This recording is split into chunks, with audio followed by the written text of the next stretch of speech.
Abramos nuestras Biblias en el libro de Hechos, capítulo 19 y 20, que es por donde nos vamos a concentrar más en esta mañana. Como habíamos empezado a explorar el día de ayer, y les había dicho, estamos explorando la experiencia del apóstol Pablo y un grupo de sus discípulos en la ciudad de Éfeso. Ellos se constituyeron como una comunidad en esta ciudad. Como comunidad, ellos privilegiaron el uso de cierto espacio en esta ciudad por sobre otro. Privilegiaron el uso de una escuela por sobre el uso de una sinagoga para los propósitos de la misión. Esta comunidad estaba caracterizada por su identificación con Jesús, por ser misionera, por estar capacitada por el Espíritu Santo y por tener a las Escrituras al centro de su vida. Lo que vamos a ver ahora es, qué es lo que el Señor le permitió alcanzar a esta comunidad, pero también el perfil de su líder, el apóstol Pablo, y el perfil de su equipo de líderes. Y así entonces estamos explorando toda la experiencia de esta comunidad en esta localización.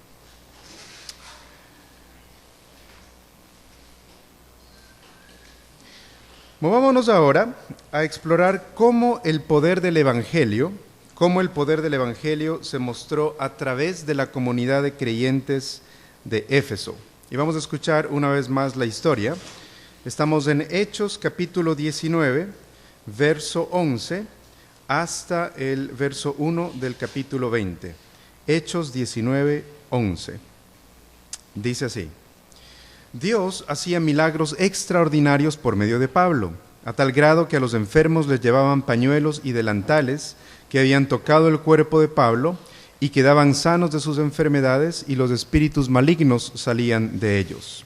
Algunos judíos que andaban expulsando espíritus malignos intentaron invocar sobre los endemoniados el nombre del Señor Jesús. Decían: en el nombre de Jesús, a quien Pablo predica, les ordeno que salgan. Esto lo hacían 7 hijos de un tal Esceva, que era uno de los jefes de los sacerdotes judíos. Un día, el espíritu maligno les replicó: conozco a Jesús y sé quién es Pablo, pero ustedes, ¿quiénes son? Y abalanzándose sobre ellos, el hombre que tenía el espíritu maligno los dominó a todos, los maltrató con tanta violencia que huyeron de la casa desnudos y heridos. Cuando se enteraron los judíos y los griegos que vivían en Éfeso, el temor se apoderó de todos ellos, y el nombre del Señor Jesús era glorificado. Muchos de los que habían creído llegaban ahora y confesaban públicamente sus prácticas malvadas. Un buen número de los que practicaban hechicería juntaron sus libros en un montón y los quemaron delante de todos. Cuando calcularon el precio de aquellos libros, resultó un total de 50,000 monedas de plata. Así la palabra del Señor crecía y se difundía con poder arrollador. Después de todos estos sucesos, Pablo tomó la determinación de ir a Jerusalén, pasando por Macedonia y Acaya. Decía: después de estar allí tengo que visitar Roma. Entonces envió a Macedonia a 2 de sus ayudantes, Timoteo y Erasto, mientras él se quedaba por algún tiempo en la provincia de Asia. Por aquellos días se produjo un gran disturbio a propósito del camino. Un platero llamado Demetrio, que hacía figuras en plata del templo de Artemisa, proporcionaba a los artesanos no poca ganancia. Los reunió con otros obreros del ramo y les dijo: compañeros, ustedes saben que obtenemos buenos ingresos de este oficio. Les consta además que el tal Pablo ha logrado persuadir a mucha gente, no solo en Éfeso, sino en casi toda la provincia de Asia. Él sostiene que no son dioses los que se hacen con las manos. Ahora bien, no solo hay el peligro de que se desprestigie nuestro oficio, sino también de que el templo de la gran diosa Artemisa sea menospreciado, y que la diosa misma, a quien adoran toda la provincia de Asia y el mundo entero, sea despojada de su divina majestad. Al oír esto, se enfurecieron y comenzaron a gritar: grande es Artemisa de los Efesios. Enseguida, Toda la ciudad se alborotó. La turba en masa se precipitó en el teatro, arrastrando a Gayo y a Aristarco, compañeros de viaje de Pablo, que eran de Macedonia. Pablo quiso presentarse ante la multitud, pero los discípulos no se lo permitieron. Incluso algunas autoridades de la provincia que eran amigos de Pablo le enviaron un recado rogándole que no se arriesgara a entrar en el teatro. Había confusión en la asamblea. Cada uno gritaba una cosa distinta y la mayoría ni siquiera sabía para qué se había reunido. Los judíos empujaron a un tal Alejandro hacia adelante y algunos de entre la multitud lo sacaron para que tomara la palabra. Él agitó la mano para pedir silencio y presentar su defensa ante el pueblo. Pero cuando se dieron cuenta de que era un judío, todos se pusieron a gritar al unísono como por 2 horas: «¡Grande es Artemisa de los Efesios!». El secretario del consejo municipal logró calmar a la multitud y dijo: «Ciudadanos de Éfeso, ¿acaso no sabe todo el mundo que la ciudad de Éfeso es guardiana del templo de la gran Artemisa y de su estatua bajada del cielo? Ya que estos hechos son innegables, es preciso que ustedes se calmen y no hagan nada precipitadamente. Ustedes han traído a estos hombres, aunque ellos no han cometido ningún sacrilegio ni han blasfemado contra nuestra diosa. Así que, si Demetrio y sus compañeros de oficio tienen alguna queja contra alguien, para eso hay tribunales y gobernadores. Vayan y presenten allí sus acusaciones unos contra otros. Si tienen alguna otra demanda, que se resuelva en legítima asamblea. Tal y como están las cosas con los sucesos de hoy, corremos el riesgo de que nos acusen de causar disturbios. ¿Qué razón podríamos dar de este alboroto si no hay ninguna?». Dicho esto, despidió la asamblea. Cuando cesó el alboroto, Pablo mandó a llamar a los discípulos y después de animarlos, se despidió y salió rumbo a Macedonia. Surgiendo desde la vida de esta comunidad en Éfeso, congregada en una escuela de filosofía, el poder del Evangelio se demostró en esta ciudad en al menos 3 maneras. La primera: el poder del Evangelio produjo milagros extraordinarios, nos cuenta Lucas. Él dice: Dios hacía milagros extraordinarios por medio de Pablo. Nos da algunos detalles y nos cuenta que gente enferma era curada y personas demonizadas eran liberadas. Gracias al poder del Evangelio, personas en esta ciudad estaban experimentando la bondad y la compasión de Dios, tal como sucedía cuando Jesús estaba físicamente presente. Para todos nosotros que trabajamos con estudiantes universitarios, para todos nosotros que vivimos y trabajamos en culturas cada vez más tecnológicas, pensar en términos de milagros extraordinarios potencialmente puede sonar distante o extraño. Pero este texto nos invita a recordar que milagros extraordinarios son parte de la manifestación del Evangelio, es decir, Jesús interviniendo para mostrar su bondad y compasión, sanando y liberando personas de sus enfermedades y de sus ataduras. Samuel Escobar, un nombre familiar para todos nuestros movimientos, afirma lo siguiente: el poder del Evangelio para liberar a la gente de cualquier tipo de opresión, para sanar en maneras que no podemos explicar, es un poder que todavía está en acción en el mundo ahora. Continúa don Samuel: nosotros tal vez necesitemos recuperar la expectativa de que Dios puede intervenir de manera poderosa en ciertas vidas que solo vendrían a conocer a Jesús de esta manera. El poder del Evangelio obró milagros extraordinarios. Y estos milagros extraordinarios curaron a la gente y liberaron a la gente. Y hay que mantener esa sana expectativa y bíblica expectativa de que el Señor pueda usarnos de esta manera. Milagros extraordinarios. pero no solamente milagros extraordinarios para poder beneficiar a la gente, sino también medios ordinarios para beneficiar a toda la comunidad universitaria. Pues la fuerza, creo yo, no está solamente en lo extraordinario, sino en que la gente se cura y la gente se libera. Ese es el punto. Y ustedes ayer ya compartieron algunas cosas que están por implementar o implementándose justamente para buscar el bienestar integral de toda la comunidad universitaria. En algún grupo escuché, me parece que con Diana, que están explorando la posibilidad de presentar al Jesús que sana, particularmente al Jesús que nos ayuda a reconciliar las historias de nuestro pasado, donde hay fracturas, donde hay heridas. Y así beneficiamos a la gente, las servimos en el nombre de Jesús. Giovanni nos contó ayer acerca de una iniciativa que tomaron en su universidad, en el movimiento brasileño, de incluir a personas que tenían algún tipo de deficiencia o limitación en cuanto a su visión, y eso logró que muchísimo de la estructura y las políticas de esta universidad también se alteraran para poder ser más inclusivas con personas que tienen capacidades especiales. En el nombre de Jesús hay gente que está siendo beneficiada, hay gente que está siendo incluida, y en el lenguaje de Hechos la gente se sana y la gente se libera en el nombre de Jesús.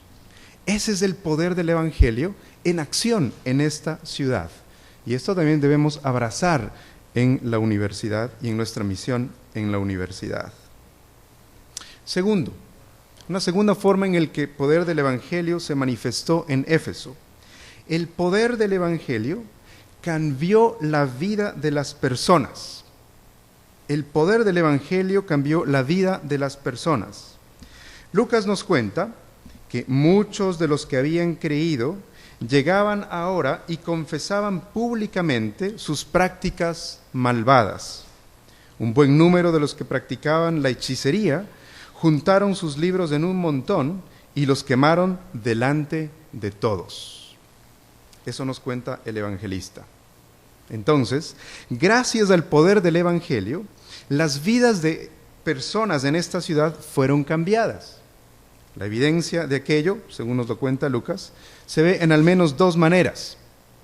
En primer lugar, ellos o estas personas desarrollaron un nuevo estándar de valores que les capacitó para describir a lo malo como malo. En segundo lugar, ellos desarrollaron un nuevo estándar de valores que les capacitó para abandonar prácticas incorrectas. Eso es lo que hizo el poder del Evangelio. Gracias al poder del Evangelio, vidas fueron cambiadas en esta ciudad. Ellos confesaron sus malas obras y ellos abandonaron la práctica de la hechicería. Por el poder del Evangelio, esta gente había desarrollado nuevos afectos por el Evangelio, nuevas prioridades en sus agendas y una nueva lealtad por Jesucristo gracias al poder del Evangelio. Lo malo es malo y hay que quemarlo para abrazar a Jesús. Las vidas de la gente fueron cambiadas. Y además, como ya dijimos antes, la vida de las personas fueron beneficiadas. Pero hay una tercera manera en la que el poder del Evangelio se manifestó en esta ciudad. El poder del Evangelio afectó la vida de la ciudad. Lucas nos cuenta que como fruto de la predicación valiente de Pablo, el mayor negocio y la religión predominante fueron negativamente afectados. Como ya lo leímos, y de acuerdo a uno de los artesanos y hombre de negocios llamado Demetrio, Pablo predicaba que no son dioses los que se hacen con las manos. Eso es lo que le está diciendo.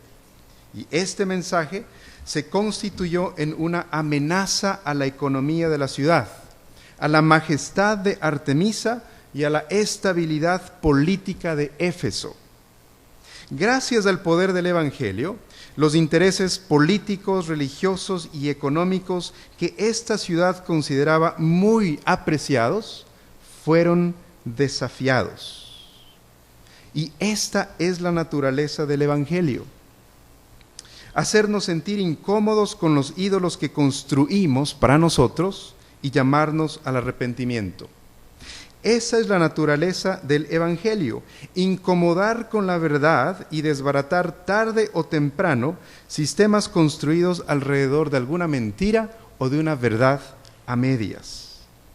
Esta comunidad de creyentes podía dar testimonio de que por el poder del Evangelio, un nivel de reconfiguración social había ocurrido en esta ciudad. Y es interesante que en esta ciudad hay otra minoría religiosa, pero que parecía que estaba mucho más asimilada a esta cultura, porque su presencia, hasta lo que podemos ver desde esta historia, no provocó ningún problema. Pero este grupo de creyentes, desde una escuela de filosofía, o desde este lugar, movió la economía, la política y la religión de esta ciudad, en alguna manera. Ya no todos le rendían pleitesía a Artemisa, ya no todos compraban reproducciones en plata del templo, ya no todos estaban convencidos de identificar a su ciudad como la encargada de proteger el templo y la estatua de Artemisa. Algo pasó en la ciudad.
Sí, sí. Excelentísima pregunta, y uno podría literalmente escribir 3 doctorados solamente con esa pregunta de investigación, ¿sí? Mi respuesta va a ser súper corta y por lo tanto insatisfactoria, ¿ya? Y tomando elementos de lo que tú mismo has dicho, ¿sí? Primera, hay que escuchar bien en la cultura en la que estamos inmersos. Es una de las cosas que tú mencionas. No escucharon, solamente borraron algunas cosas para imponer otras. La tarea es escuchar, ¿sí? La segunda, y tomado desde este mismo texto, hay que darnos cuenta que Pablo actuaba siendo una minoría religiosa dentro de una mayoría, ¿sí? Pero ya no es el caso para nosotros. estamos de una u otra manera en una mayoría religiosa, ¿sí?, que ha ganado un montón de ventajas políticas. Entonces ya no estamos en la misma posición que este grupo de gente.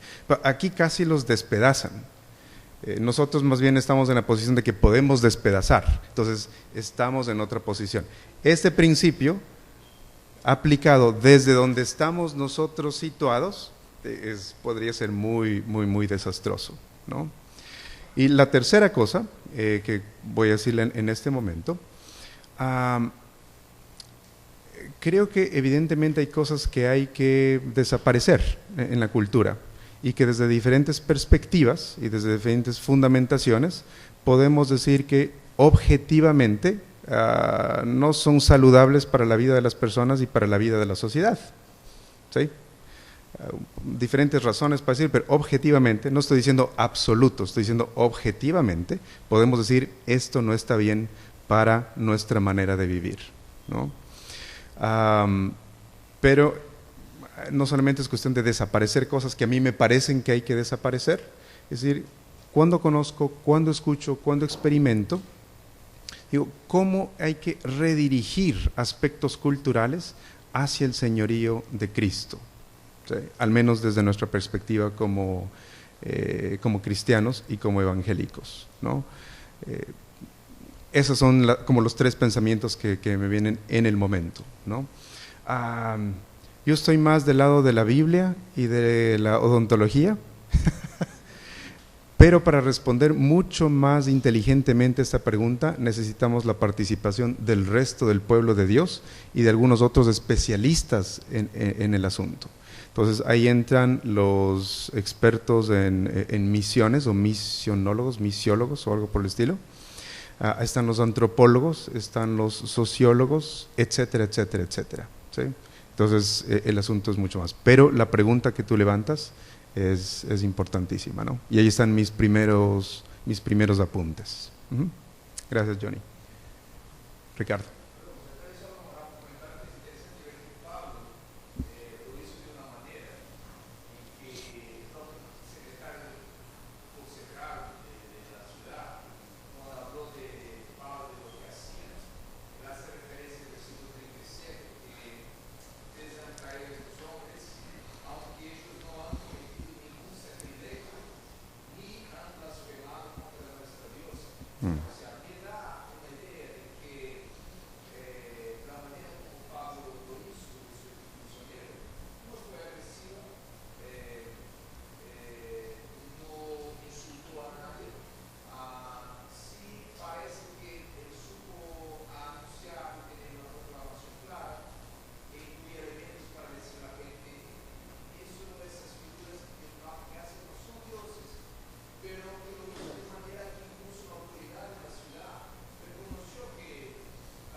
Sí.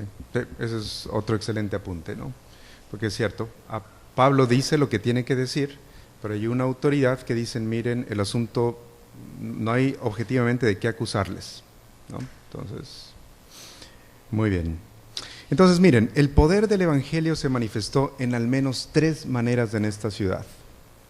La vida de la gente fue beneficiada, algunos de ellos vinieron a ser discípulos de Jesús, abandonan ciertas prácticas, abandonan convicciones, abrazan el Evangelio, pero también ocurre que la vida de la ciudad en alguna manera se ve reconfigurada.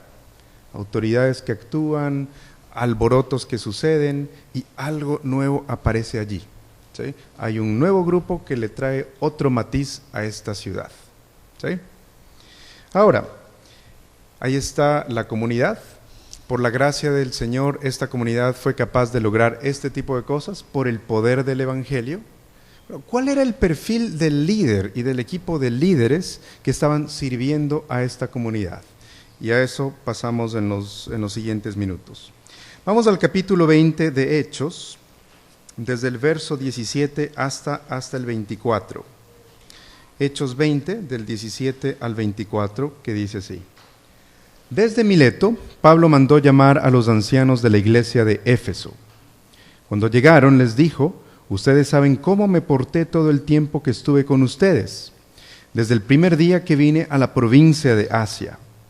He servido al Señor con toda humildad y con lágrimas, a pesar de haber sido sometido a duras pruebas por las maquinaciones de los judíos. Ustedes saben que no he vacilado en predicarles nada que les fuera de provecho, sino que les he enseñado públicamente y en las casas.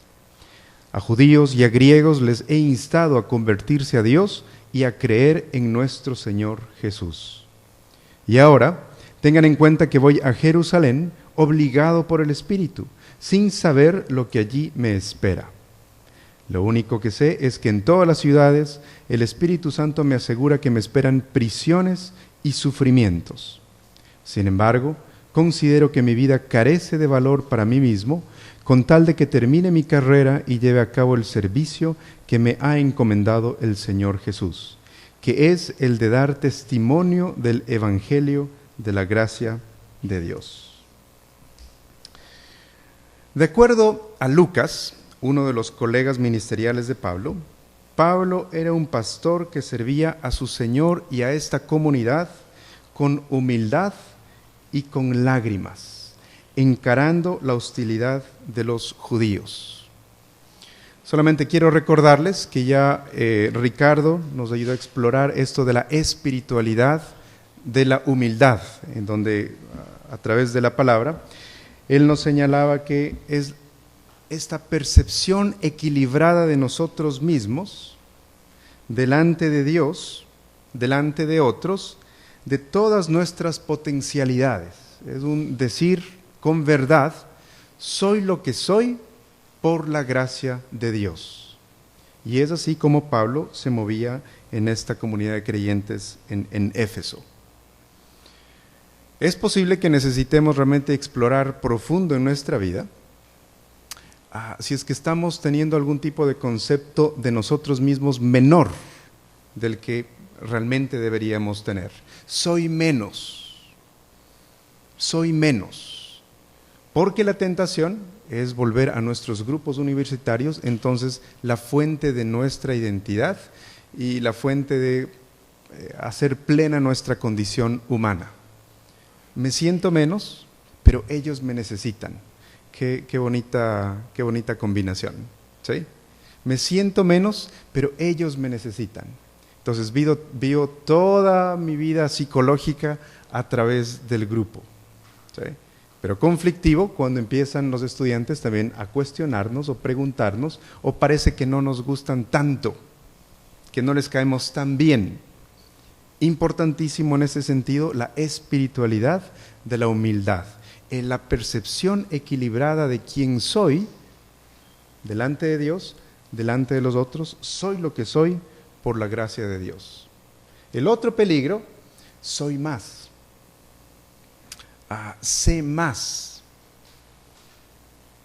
De todas maneras, dirijo al grupo según mis intereses, porque solamente es un montón de ignorantes que realmente no saben acerca de las cosas de la universidad, no han leído los 5 libros que yo leí, ni pueden pronunciar los 5 apellidos de 5 autores que solamente yo sé, y a los cuales yo tengo acceso porque soy muy inteligente.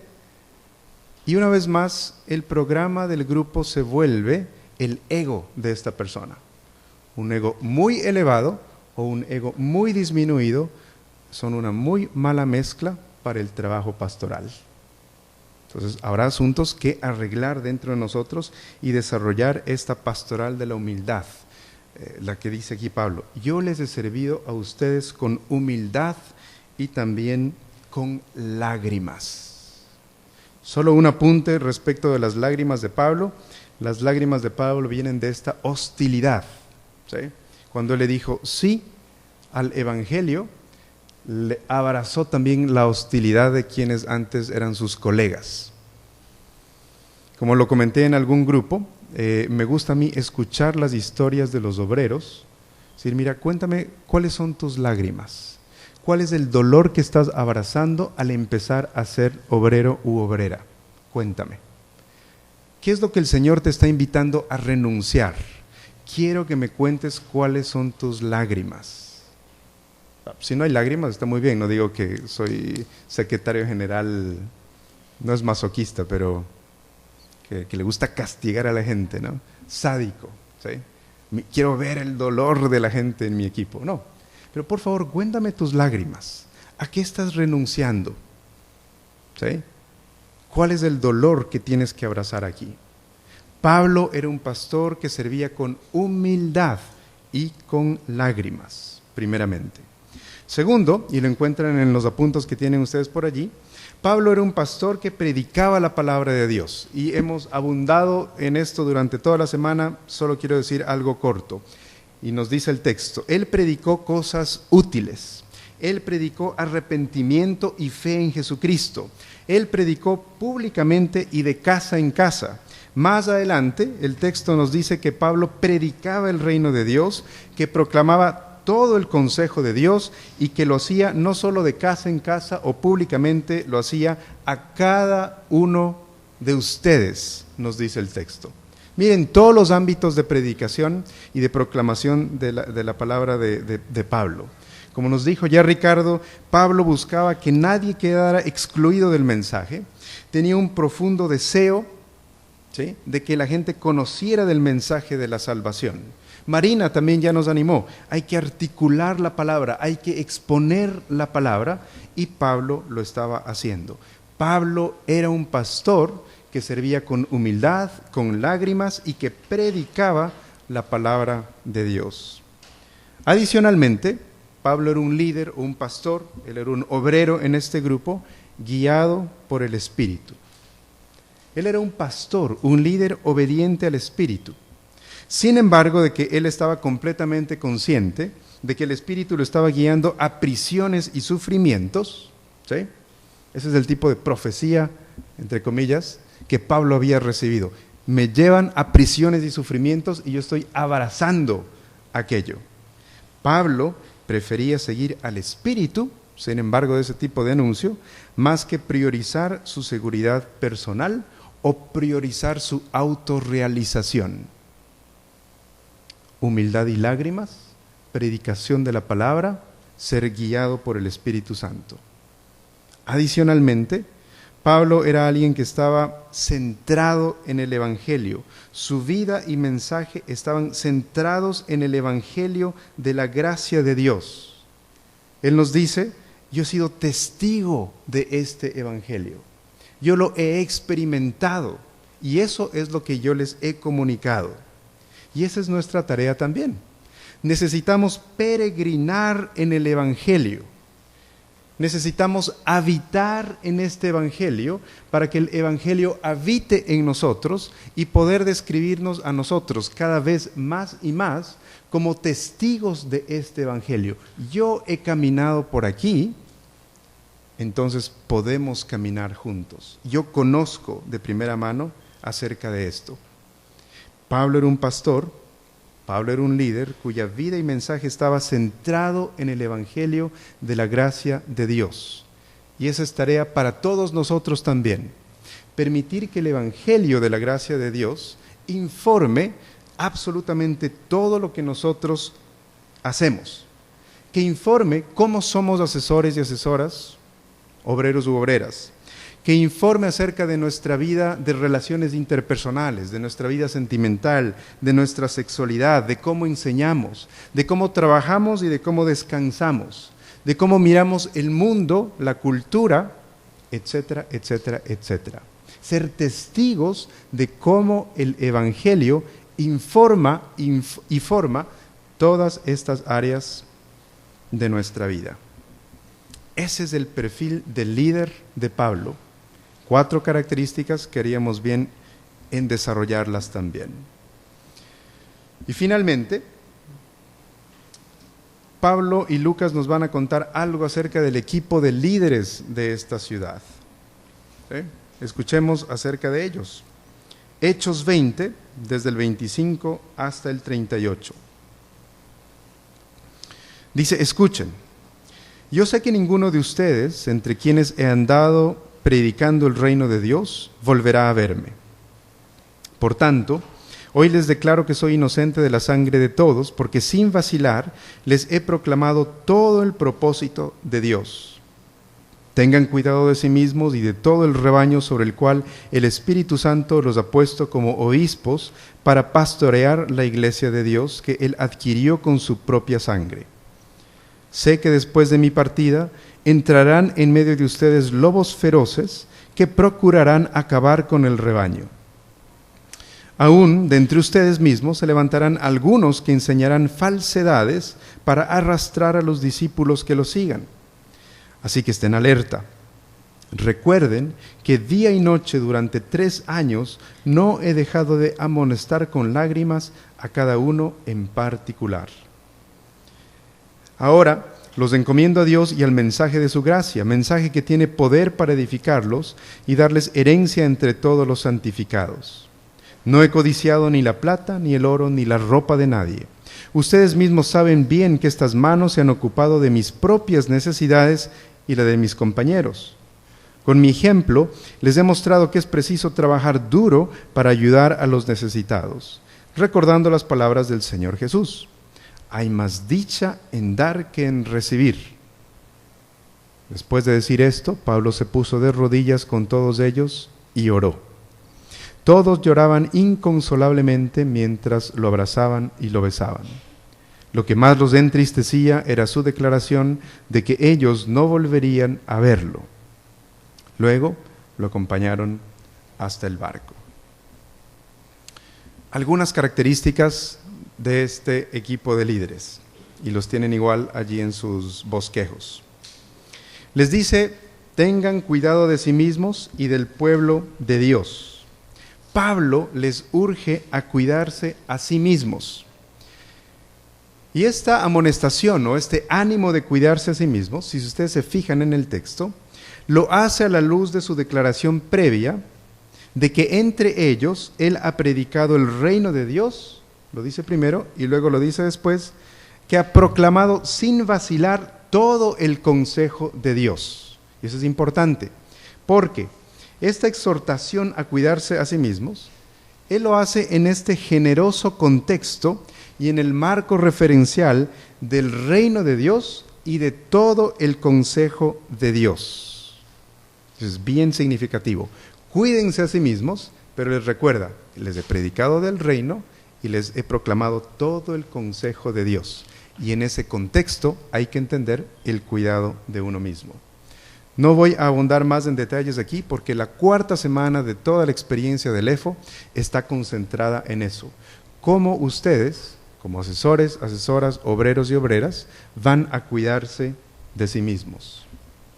Pablo también les urge a cuidar del rebaño.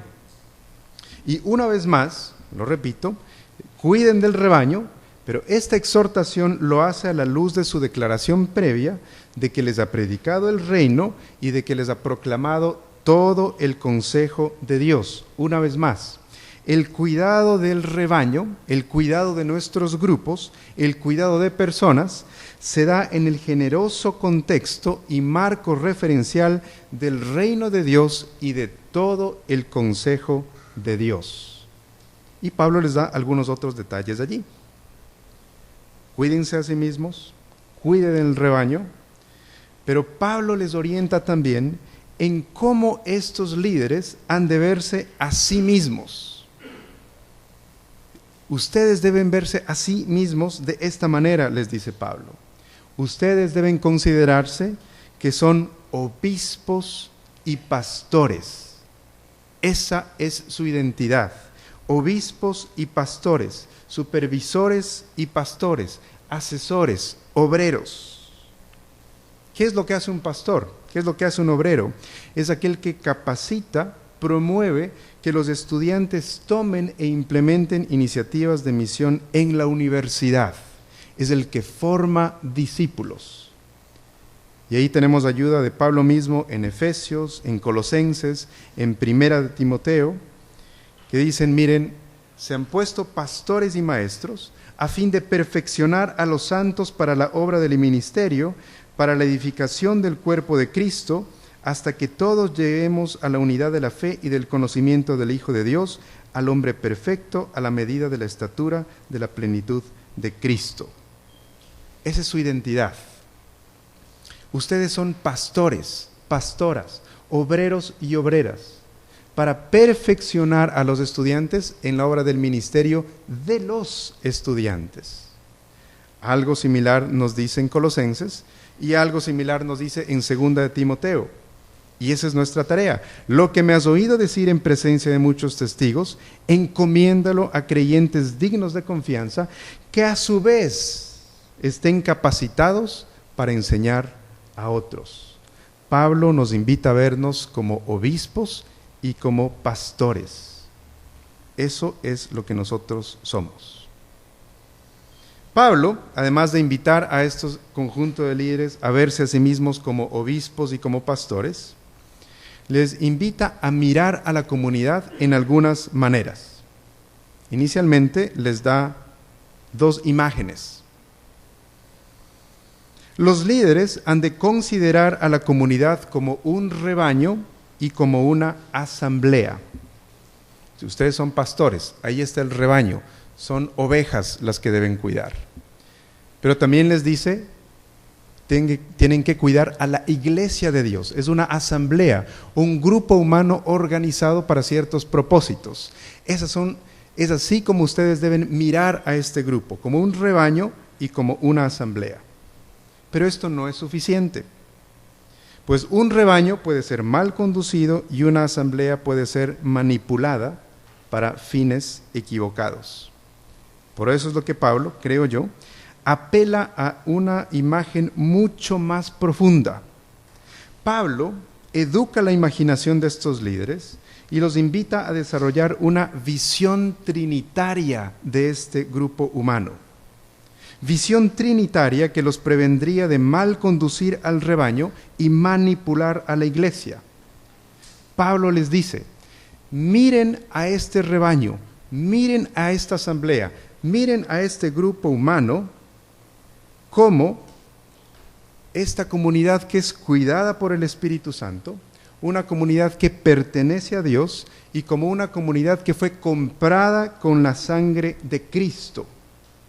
Y esa es la imagen robusta, sólida, que Pablo siembra en la imaginación de estos líderes y que las Escrituras también nos invitan a desarrollar a nosotros mismos.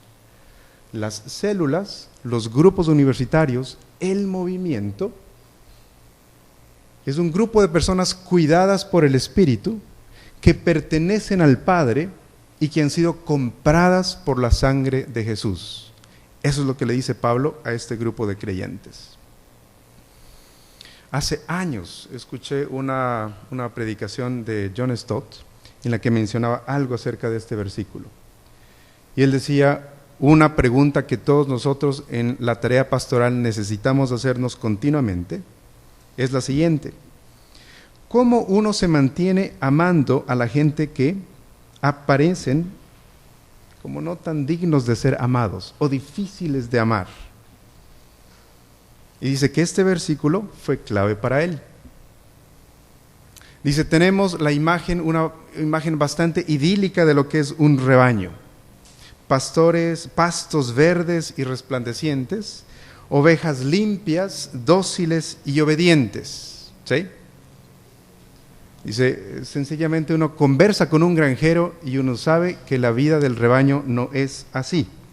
Las ovejas son sucias, las ovejas son vulnerables a enfermedades, son bastante bobas y son obstinadas.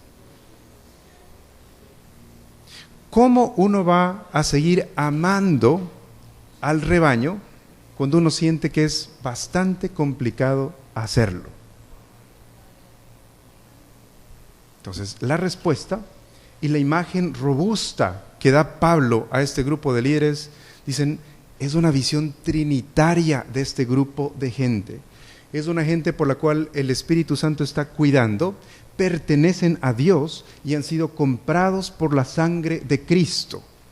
Y esta imagen robusta, esta imagen sólida allí, es la que sostiene nuestro cuidado y nuestro amor. La verdad es que hay algunos estudiantes, hombres y mujeres, con los cuales es difícil trabajar. La verdad es que hay obreros y obreras con los cuales es difícil trabajar. No pasa con los secretarios generales, todos somos dóciles, humildes, resplandecientes. Y es posible que en algunos casos para ustedes es complicado trabajar con el secretario o la secretaria general. ¿Cómo vamos a permanecer amando a esta gente? ¿Cómo vamos a permanecer cuidando por esta gente cuando es complicado amar? Rebaño, asamblea, no es suficiente. La visión trinitaria de este grupo de personas es la que va a sostener nuestro afecto y es la que va a sostener nuestro cuidado. John Stott, al terminar esta ilustración, dice que le pasaba a él, terminaba de predicar, como en buena iglesia anglicana, él estaba al final de la iglesia despidiendo a la gente. Y de reojo ya veía que aquellos difíciles de amar se acercaban para pedir algún favor, para pedirle algún consejo, o corregirlo, etc. Entonces venían y él lo que quería es huir. Pero se acordaba de Hechos 20:28 y empezaba a decir: tu vida es preciosa delante de Dios, se decía a sí mismo.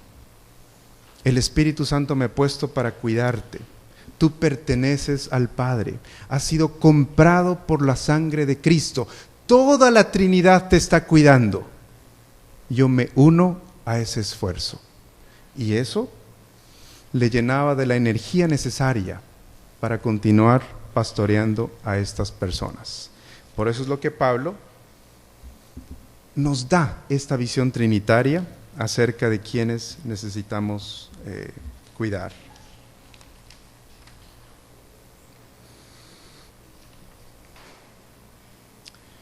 Esta visión trinitaria no solo prevendría a los ancianos de mal conducir el rebaño y manipular a la iglesia, esta visión trinitaria también nos mantendría alerta de los peligros acechando al rebaño. Pablo menciona dos peligros: lobos feroces que intentarán acabar con el rebaño y maestros con falsas enseñanzas que intentarán seducir a los creyentes. Él mantiene estas imágenes de rebaño y de asamblea para la comunidad cristiana, para seguir explicando los peligros que la acecharían. Los lobos son el peligro para las ovejas, el rebaño. Los falsos maestros son el peligro para los miembros de la asamblea, la iglesia. Pero Pablo es enfático: cuídense de mal conducir, cuídense de manipular, cuiden a ellos de los lobos y cuídenlos de los falsos maestros. Y al centro de estas advertencias, esta metáfora robusta, trinitaria de quienes somos y en nuestro caso de quienes son los estudiantes. Pablo continúa y les dice: miren, les advierto de ciertos peligros que ustedes a nivel personal van a experimentar. Y el peligro es la codicia, les dice él. Y Pablo, como ustedes pueden ver en sus textos, menciona 3 objetos de codicia: la plata, el oro y la ropa. Mucho más fácil de entender la plata y el oro, un poquito más complicado de entender cómo es que la ropa en la época de Pablo podía ser objeto de codicia. Pero claro, en aquella época la mayoría de gente no tenía la cantidad de ropa que ahora nosotros usualmente tenemos. Había una muda de pronto, 2 mudas de ropa. Entonces la ropa era una cosa así muy, muy, muy preciada. El que tenía 2 trajes, 3, 4, 5, 6, era muy, muy, muy rico. Y por eso es lo que Pablo dice: yo no he codiciado la plata, el oro, ni la ropa de nadie. Dice el peligro de la codicia, pero también Pablo les enseña las estrategias para protegerse de esta codicia. Primero Pablo les dice: miren, frente a este peligro de la codicia, yo les dejo en las manos del Señor, los encomiendo en sus manos y en el mensaje de su gracia. Y Pablo añade, allí en el texto, Pablo añade que el Señor y su gracia tienen la verdadera capacidad de edificar y de dar herencia. El oro, la plata, la ropa son parte de la buena creación de Dios y como tal son buenos recursos que facilitan la vida y el ministerio. Pero estos no tienen la verdadera capacidad de edificar y de dar herencia.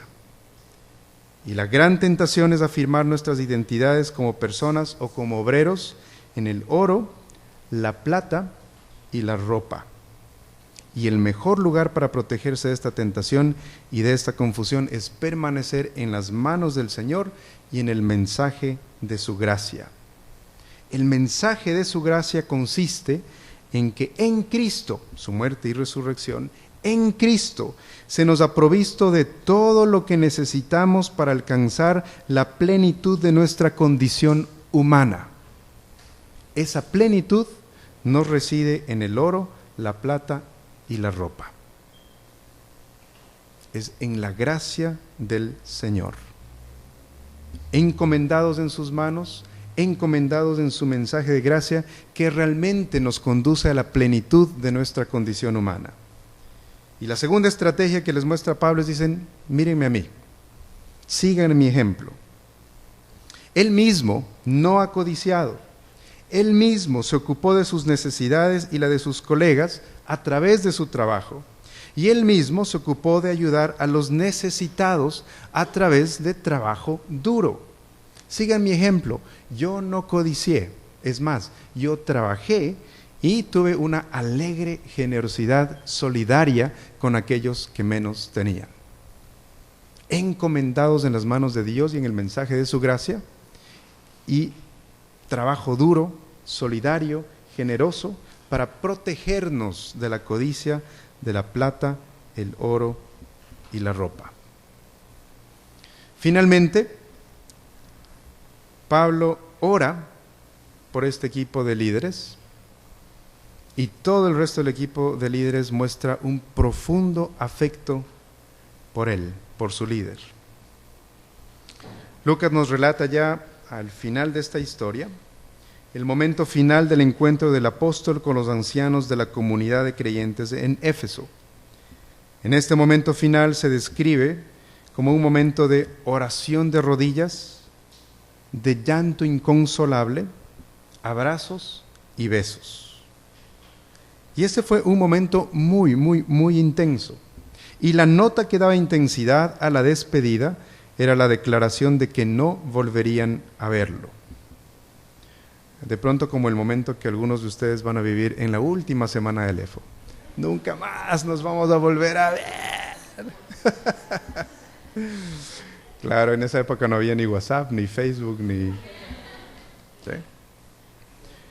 Nunca lo volverían a ver. ¿sí? Y lo que hacen es arrodillarse y orar. Y hay abrazos, besos y llanto. Termino con 3 apuntes acerca de esto, o 2 apuntes acerca de esto y una nota final. La oración es un aspecto del ministerio que nosotros debemos cultivar y es trabajo durísimo. Pero Pablo ora por ellos aquí y ora por los discípulos a través de todas las cartas. Yo no sé ustedes, pero cuestiones de oración e intercesión es un asunto con el cual yo lucho personalmente. Pero les cuento que creo que Hechos, Lucas, Pablo, Jesús y todos los 66 libros de la Biblia son más inteligentes que yo. Entonces confío en que esta cuestión de la oración, en ellos, en eso son más sabios que yo. Les cuento entonces las estrategias con las que yo mismo me ayudo a orar. ¿Sí? La primera, hay que matricularse en la escuela de los salmos. Los salmos nos dan lenguaje para orar. Los salmos nos dan palabras para las diferentes situaciones de la vida humana. Inscríbanse en esa escuela. Hay varias maneras de matricularse, maneras intensivas y maneras más relajadas. Yo voy por las maneras más relajadas. Un salmo al día, lo que me permite leer los salmos 2 veces al año. y es como el tercer o cuarto año que lo voy haciendo, ¿sí? Si quieren hacerlo al estilo anglicano, pueden leer los 150 salmos en un mes. Leen 8 salmos diarios, leen 12 veces al año los salmos. Esa es súper espiritualidad. No, yo soy un evangélico independiente, no soy anglicano, ¿sí? Otra, menos intensa, es leer los salmos al estilo católico. Lo hacen en alrededor de 7 semanas. Dividen los 150 para 7 semanas. Entonces, va por allí. El punto es, inscríbanse en la escuela de los salmos. Allí están las palabras para nuestras oraciones. Ahí nuestro corazón y nuestra alma va a verse identificada con muchas situaciones humanas. Segundo curso, inscríbanse en la escuela de las oraciones de Pablo. Vayan a sus cartas, copien sus oraciones en un papel y conviértanlas en las oraciones por sus estudiantes. Yo oro por Juan, por María, por Jorge, para que conozcan mucho más de la anchura, la profundidad, la longitud del amor de Cristo. Yo oro por Ruth, Denise, Eduardo, para que estas buenas intenciones y estos buenos proyectos que ahora él tiene puedan llevarse a cabo. Entonces miren, tomen todas esas oraciones, las escriben en un papel y las traducen para orar por sus estudiantes. ¿Sí? Esas son algunas de las estrategias. Como soy muy malo para orar, ¿sí?, yo me ayudo de los libros de oraciones de algunas iglesias, ¿sí? Entonces tengo el libro de oraciones de la iglesia luterana, tengo el libro de oraciones de la iglesia anglicana y un librito más que no me acuerdo de qué iglesia es el que menos uso, por alguna razón. Entonces voy a través de estas oraciones y realmente mi mente y mi corazón se amplía porque estoy orando por cosas que nunca me imaginé que podría orar, ¿sí? Pero son oraciones que han sido escritas y probadas por siglos. Y hay muchísima riqueza en eso. Los salmos, Pablo, otras oraciones. Y eso realmente me ha ayudado a articular, a tener lenguaje para orar. ¿Sí? Pero oración es un aspecto del ministerio que debemos cultivar. Necesitamos cultivar. Y el afecto, llanto, abrazos, besos, el afecto es algo que también necesitamos cultivar en nuestro ministerio con estudiantes. Y termino citando una vez más a don Samuel, que en la asamblea nos habló acerca de la infraestructura afectiva del ministerio.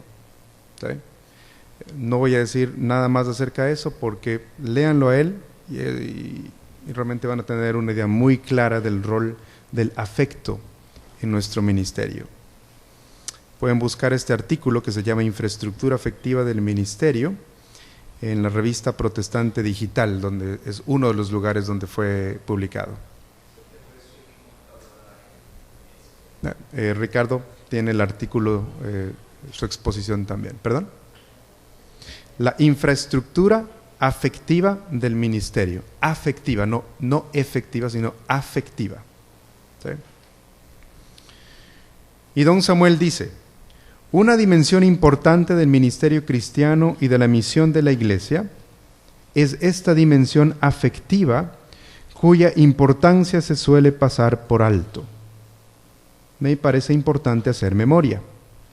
Por supuesto que el ministerio demanda arraigo en la palabra, conocimiento teológico, consagración a Dios, disciplina personal, dedicación verdadera, pero también demanda cariño. Y eso lo podemos ver en esta despedida del apóstol, del resto del equipo de líderes. Oración de rodillas, llanto, abrazos, besos. Miren, esta ha sido la experiencia de Pablo y una comunidad de discípulos que decidieron privilegiar no un espacio religioso como la sinagoga, sino otro espacio dentro de esta ciudad, la escuela de un tal tirano. Allí se constituyeron como comunidad, una comunidad misionera, una comunidad identificada con Jesús, capacitada por el Espíritu Santo. Al centro de sus vidas estaba la Escritura. Por la gracia de Dios, esto les permitió un alcance notable, por el poder del Evangelio, a través de esta comunidad. La gente se benefició, la vida de la gente cambió, vinieron a Jesús.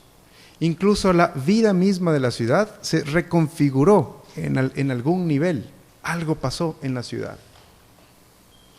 Pero esto estaba acompañado también por un perfil de liderazgo. Ahí estaba Pablo sirviendo entre ellos con humildad y con lágrimas, predicando la palabra de Dios, siendo guiado por el Espíritu Santo, informando todo lo que hacía y quién era a través del Evangelio. Pero también estaba allí un equipo de líderes, un equipo de ancianos, un equipo de pastores a los que les dice, miren, hay que orar, hay que tener afecto y el resto de las características que hemos visto también.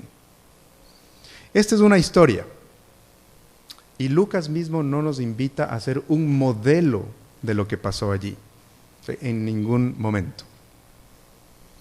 Para leer mucho más y entender mucho más todo lo que pasó en Éfeso, hay que leer Hechos, pero también hay que leer la carta a los Efesios, primera y segunda de Timoteo, y sobre todo Apocalipsis, en la que esta misma iglesia recibe juicio divino por falta de afecto al Señor.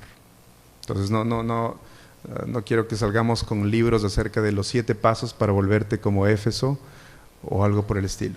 Ahí está la historia y hay mucho que aprender, pero no es para ser ningún patrón ni ningún modelo. Pero definitivamente el Señor quiere que aprendamos cosas de estos hermanos y hermanas. Muchísimas gracias. El Espíritu Santo me dice que tengo que regresar a Quito, donde me esperan mi esposa y mis niñas. No prisiones ni sufrimientos. Al menos hasta mañana domingo. ¿Sí? Pero ha sido un privilegio pasar esta semana con ustedes. Un privilegio además de estar enseñando, tanto parte como el taller con estas 2 exposiciones bíblicas. Espero que en alguna manera haya aportado un granito de arena para la formación de ustedes como asesoras y asesores, obreros u obreras de los movimientos estudiantiles. Que el Señor les bendiga, que el Señor les dé muchas fuerzas para seguir concentrados en las 3 semanas que todavía les falta. Muchísimas gracias.